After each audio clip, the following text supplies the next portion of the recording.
বিষয়ে আপনার কি মন্তব্য থাকবে? এটা আসলে একটু আমাদের কোনো কষ্ট হচ্ছে না, আমি জানি না। আমিও শুনেছি অনেকে আমাকে ফোন করেছে আমাদের নামটা নাই কেন। দেখেন, আমার বাবা তো, আমি কেন, আপনারা সবাই জানেন যে কমিটিগুলো এখন আছে ওগুলো আমার বাবার হাতেই করা। এখন যারা আছেন কমিটিতে আমার বয়সের, আমার বাবার সন্তান সমতুল্য। আমরা যদি স্ত্রীদেরকে সম্মান দিতে না পারি সেটা ফিরে আসবে।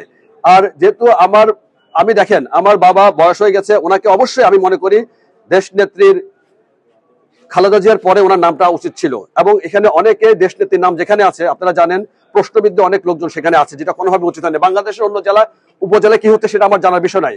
যেখানে দেশ নেত্রীর নিজের প্রত্যেক স্থান, ওইখানে কোনো কিছু কন্ট্রোভার্সিয়াল রাখা উচিত হয়নি।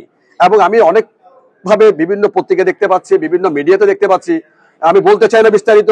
আমি মনে করি এখানে যারা ভুলভ্রান্তি করেছেন আমার দলেরই লোক, ওনারা আমার কাছে আসুক আর না আসুক, আমরা এখানে আসছি কাজ করার জন্য ধানের শীষের দেশনেত্রী বেগম খালেদা জিয়ার, জনাব তারেক রহমানের। এখানে কোনো আমি ভেদাভেদ মনে করি না।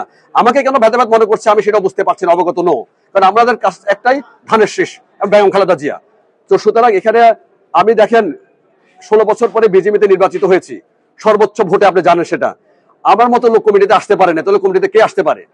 তো সুতরাং এগুলো আসলে বুঝতে পারবেন, যারা অপকর্ম করবে, খারাপ কাজ করবে, যারা বিভিন্ন রকম টাকা পয়সা নিয়ে কমিটি করার ধান্দা করবে, তারা আসলে বেশি দিন লং টার্ম যেতে পারবে না। বাংলাদেশ এখন কিন্তু সুশাসনের দেশে এসে গেছে। এখানে আমি আগেও বলেছি, বাংলাদেশে এখন শিক্ষিত লোক, যারা শিক্ষিত লোক 18 থেকে আরম্ভ করে 40 বছর লোকের সংখ্যা কিন্তু অলমোস্ট 50%-এর উপরে। জনগণ কিন্তু বুঝে আমি কি কাজ করছি, আমি যদি কোনো কিছু খারাপ করে থাকি তার প্রতিদিন আমি অল্প দিনের মধ্যে পেয়ে যাব। এখন মানুষ আর আসলে মিথ্যা, গোজামিল, ভাওতাবাজি এগুলা পছন্দ করছে না। আপনি তো বলেছেন খালেদা জিয়া ফেনী এক আসনে নির্বাচন করুক, জি, এখানকার এলাকাবাসীর বিষয়ে আপনার কি বক্তব্য থাকবে? আমি জানি না, আমি যেটা দেখতে পাচ্ছি, আমি প্রথম থেকে বলে আসছি যে দেশ নেত্রী বেগম খালেদা জিয়া এখান থেকে নির্বাচন করেন।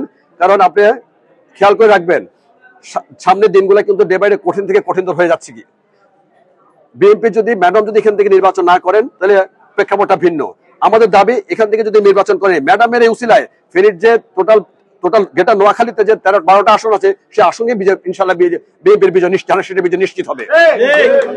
আর যদি কোনো কারণে ম্যাডাম এখান থেকে নির্বাচন না করেন, আমি প্রথম থেকে বলে আসছি ম্যাডাম যাকে দিবেন তার জন্যই আমি আছি।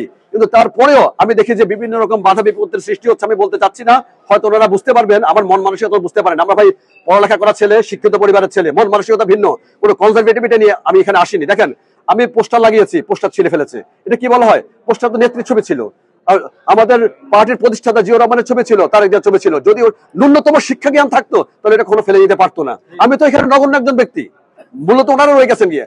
আমি মনে করি এইসব দিনগুলো, এগুলা যখন মানুষের বোধগম্য হবে, বুঝতে পারবে, তখন দলও আগিয়ে যাবে, দেশও আগিয়ে যাবে, মানুষের মনে বুদ্ধিগুলা চিন্তা করার সুযোগ হবে। আমি কোনোটাকে নেগেটিভ হিসেবে দেখছি না। প্রতিটা জিনিসে মানুষের চলার পথে ভুল হতে পারে, আমারও ভুল হতে পারে। আমি যদি কোনো ভুল করে থাকি আমি এই জন্য দুঃখিত, অনুতপ্ত। আর ওরা যদি কোনো ভুল করে থাকে এটা সামনের দিন ওরা সংশোধন করবে, আমি মনে করি সেটা আমার মধ্যে কোনো বিভেদ নাই ইনশাআল্লাহ।